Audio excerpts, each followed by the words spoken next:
The Philippine Department of Defense is buying C-130 Super Hercules aircraft from U.S. company Lockheed Martin. The information appeared on the country's government website.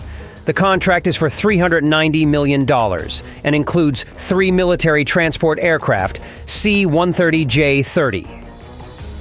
The C-130 Super Hercules is an American military transport aircraft that was developed by Lockheed Martin in the 1950s.